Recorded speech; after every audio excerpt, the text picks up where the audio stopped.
Salam sejahtera my boys and my student.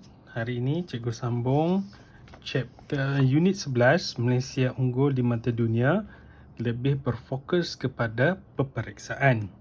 Of course, antara nilai universal yang perlu diingat oleh pelajar ialah patriotisme, nilai kerajinan, nilai berdikari, nilai keberanian dan nilai hemah tinggi. So di dalam peperiksaan, kebiasaannya unit 11 ataupun chapter yang berkaitan dengan Malaysia dan antarabangsa ni, dia adalah antara soalan yang beraras sukar, memerlukan pemikiran yang lebih kritis dan kreatif untuk menjawab soalan-soalan daripada bab ni. Tetapi bukanlah satu something yang terlalu asing bagi pelajar-pelajar saya untuk menjawab soalan ni. Biasanya dia akan beri contoh apakah kejayaan-kejayaan Malaysia di peringkat antarabangsa. Okey, apa dia contoh-contoh, sama ada dalam bidang industri, dalam bidang pengangkutan, sukan, sains, teknologi, macam-macam, makanan, banyak soalan yang banyak contoh yang boleh dikeluarkan. Kalau macam sekarang ni mungkin dengan COVID-19 boleh keluar juga.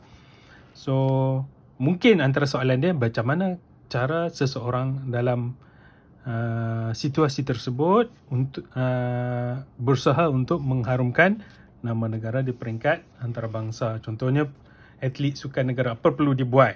Okey, kalau dari segi perubatan, apa perlu doktor tu buat? So pertama ialah kaedah untuk mengharumkan nama negara. Okey, seterusnya dalam soalan boleh keluar juga inilah kepentingan, mengapa penting negara kita dipandang tinggi di peringkat antarabangsa dalam bidang-bidang tertentu. Terus itu apa dia cabaran, apa dia kekangan, apa dia halangan untuk menyebabkan ataupun masalah-masalah yang dihadapi oleh negara Malaysia untuk memberi meningkatkan nama negara kita di peringkat antarabangsa. Okey. Kalau kita perhatikan dengan lebih mendalam, ini lebih kepada untuk tujuan peperiksaan.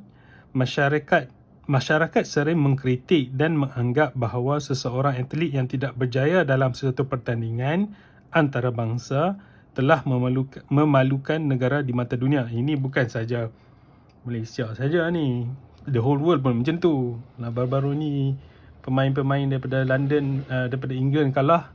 Pemain-pemain England pun dihina oleh negara dia sendiri. Itu something yang normal. Tapi sekiranya masyarakat menggunakan penakkulan moral dalam kehidupan, apakah tindakan yang sepatutnya dilakukan? So inilah yang membezakan. Ini the whole world sama je ni. The whole world, masyarakat Malaysia, bukan masyarakat Malaysia saja, the whole world. Kalau you pergi mewakili satu negara and then you balik, you kalah, satu dunia memang perangai dia sama.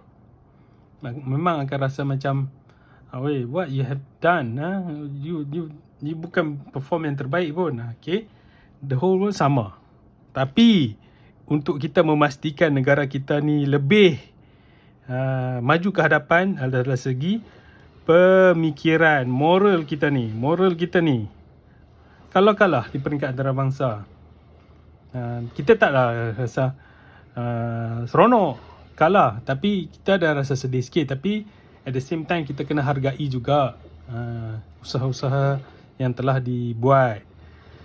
Kita taklah kata it's okay, tapi it's okay you kalah. Kita tak kata terima you kekalahan yang dibuat.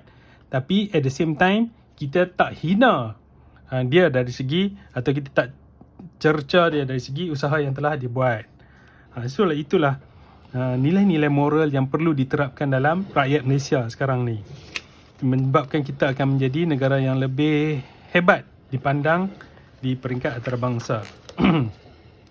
Seterusnya boleh keluar juga dalam peperiksaan soalan berkaitan dengan pelancongan di Malaysia. Sebagai contoh, cikgu bagi tahu dalam video sebelum ni macam mana kita nak rebranding Taiping, Rentown Heritage City. Okay? Boleh keluar macam-macam, Gunung Kinabalu, macam Cameron Highland, Cerating, Semporna, Sabah dan Sarawak ada culture yang tersendiri.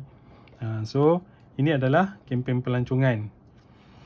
Okay, dalam pada masa itu juga cikgu nak pergi sedikit dilema moral di bawah ni. Kishan Singh telah memenangi pertandingan inovasi pada peringkat kebangsaan. Bagus. Secara tidak langsung dia akan mewakili negara ke peringkat antarabangsa.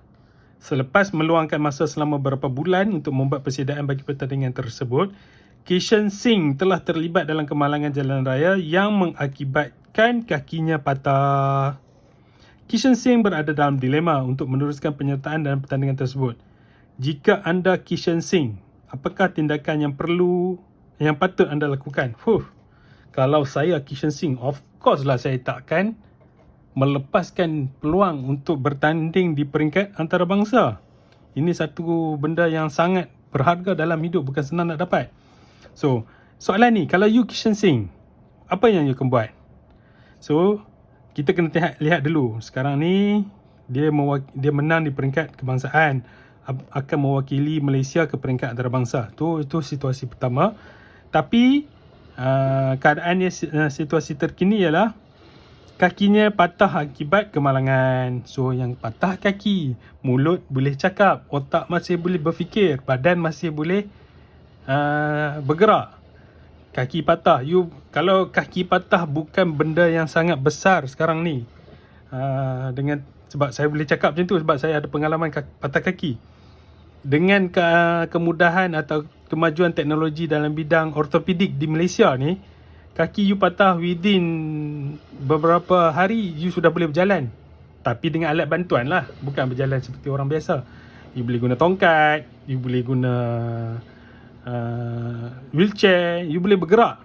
Within beberapa hari sudah boleh bergerak tanpa ada menjejaskan kesihatan you yang lain. So tak menjadi masalah yang besar pun. So dalam kes ni you boleh buat study dengan lebih lanjut. Apa yang Kishan perlu buat? Tidak menyerah kalah, melibatkan diri, pergi mewakili negara, sumbang kepada negara, dan at the same time dia akan memberi input yang besar kepada diri Kishan tu sendiri. Okay? Dalam page 161 ada lagi satu situasi. Okay, saya bacakan. Tiraf, saintis cemerlang yang menjadi kebanggaan negara. Dia merupakan rakyat Malaysia yang berkhidmat di National Aeronautics and Space Administration, NASA, Amerika Syarikat. So of course di NASA ni, di National Aeronautics and Space Administration, ada beberapa rakyat Malaysia yang bekerja dan berkhidmat di sana. Tiraf, ibunya yang berada di Malaysia sering jatuh sakit. Tiraf tidak mempunyai saudara mara yang boleh menjaga ibunya. So, dalam masa yang sama dia menerima tawaran untuk berkhidmat dengan sebuah agensi di tanah air. Sekiranya Tiraf pulang ke Malaysia, adakah dia masih boleh mengharumkan nama negara di pesada dunia? So, apa yang you fikir dalam soalan ni? Tiraf, seorang rakyat Malaysia, berkhidmat dengan NASA. Okay. Mak je satu sakit, tak ada siapa boleh tolong. Sebab tak ada saudara mara. So, you ada dua choice. Dia masih berkhidmat dengan NASA ataupun dia balik ke Malaysia.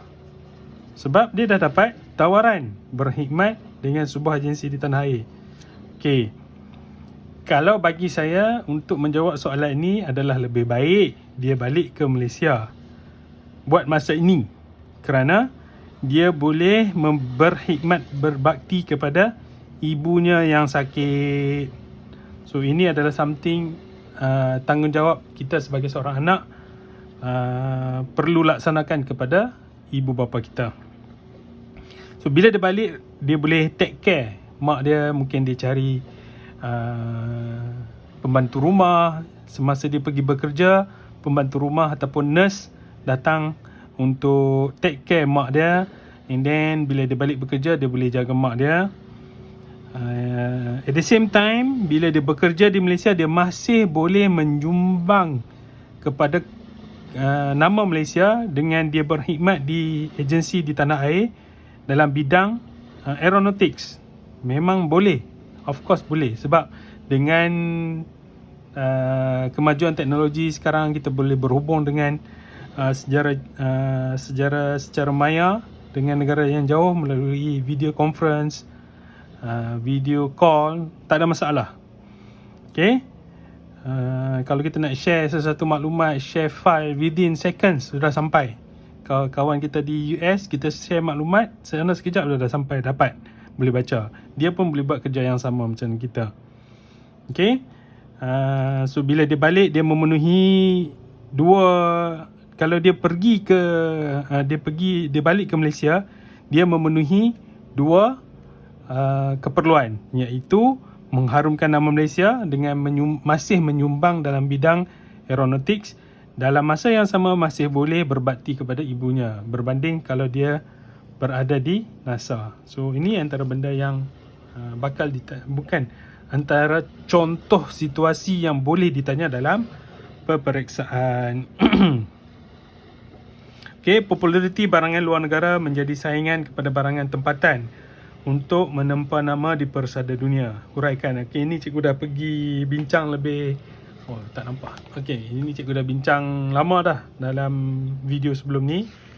Bagaimana contohnya jenama-jenama international seperti Louis Vuitton, Chanel, dan produk-produk tempatan yang tidak juga hebat macam Jimmy Choo, Jovian, Bonia, ada kualiti yang hampir-hampir sama tapi pada harga yang jauh lebih murah.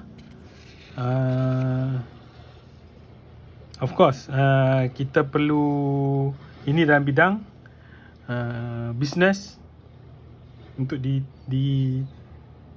fikirkan dengan lebih mendalam tentang cabaran Malaysia.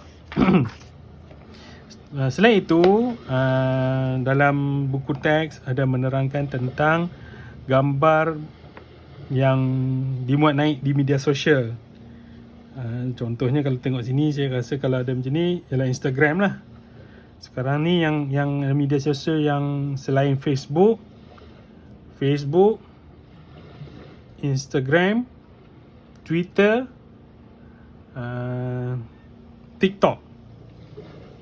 Itu antara yang ramai orang seronok untuk produce something every day for the whole world to see. So dalam media sosial pun kita memainkan peranan yang penting sebagai rakyat Malaysia untuk mempromosikan makanan, budaya, tempat kita di peringkat antarabangsa. So dalam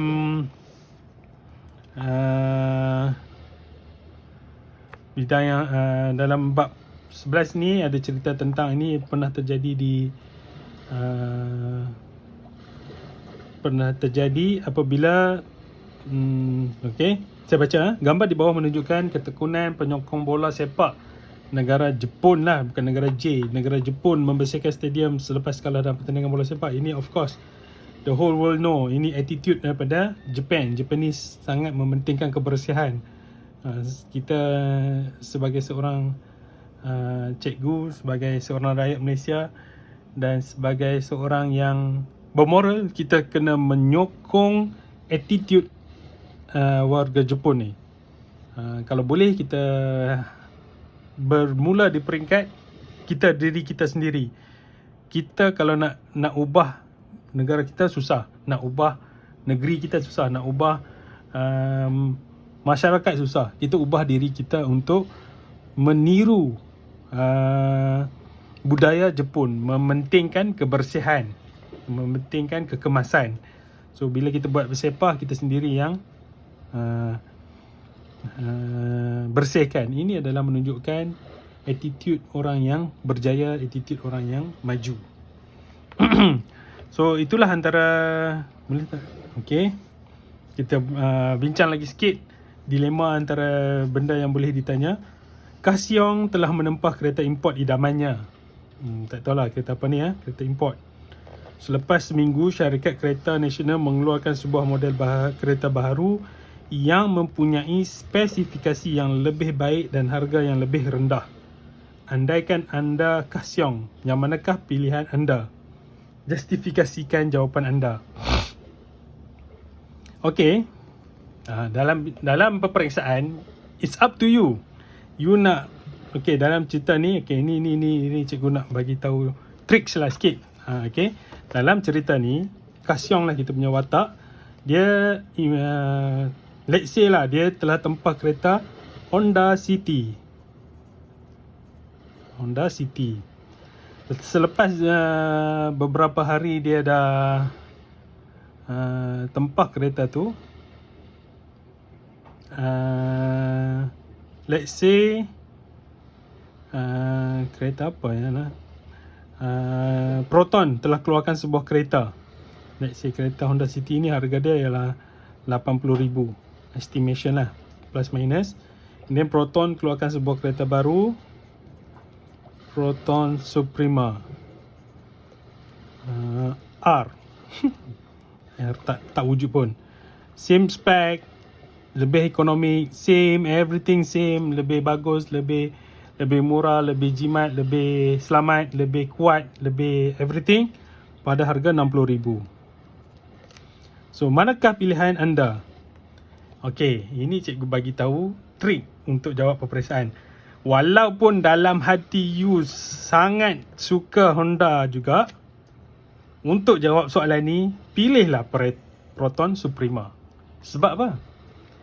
You ada banyak poin jawapan. Pertama, dari segi patriotisme. So, you akan increase industri di Malaysia. Okay, duit Malaysia tak keluar. Duit tak keluar negara. You akan sokong sokong jenama Malaysia. You akan mendapat penjimatan dari segi duit, sebab harga yang lebih murah. Bila you jimat duit, you boleh buat apa? You gunakan duit untuk hal-hal lain. Sama ada you boleh pergi savings, atau you boleh pergi bercuti. Okay. Yang ketiga, you boleh bagi tahu dari segi spare parts. You dapat lebih mudah. So, no hassle. Dalam bahasa Melayu apa dia? Kurang pening kepala. Kurang no hassle lah. Kurang serabut memikirkan tentang spare parts. So, walaupun dalam hati you, kalau keluar soalan macam ni, keluar dalam exam, you suka Honda, tapi macam mana pun dalam exam you kena pilih Proton Suprema. Sebab apa? Banyak poin nak cerita. Bila you ada banyak poin nak cerita, ini semua satu markah, you can get 20 marks.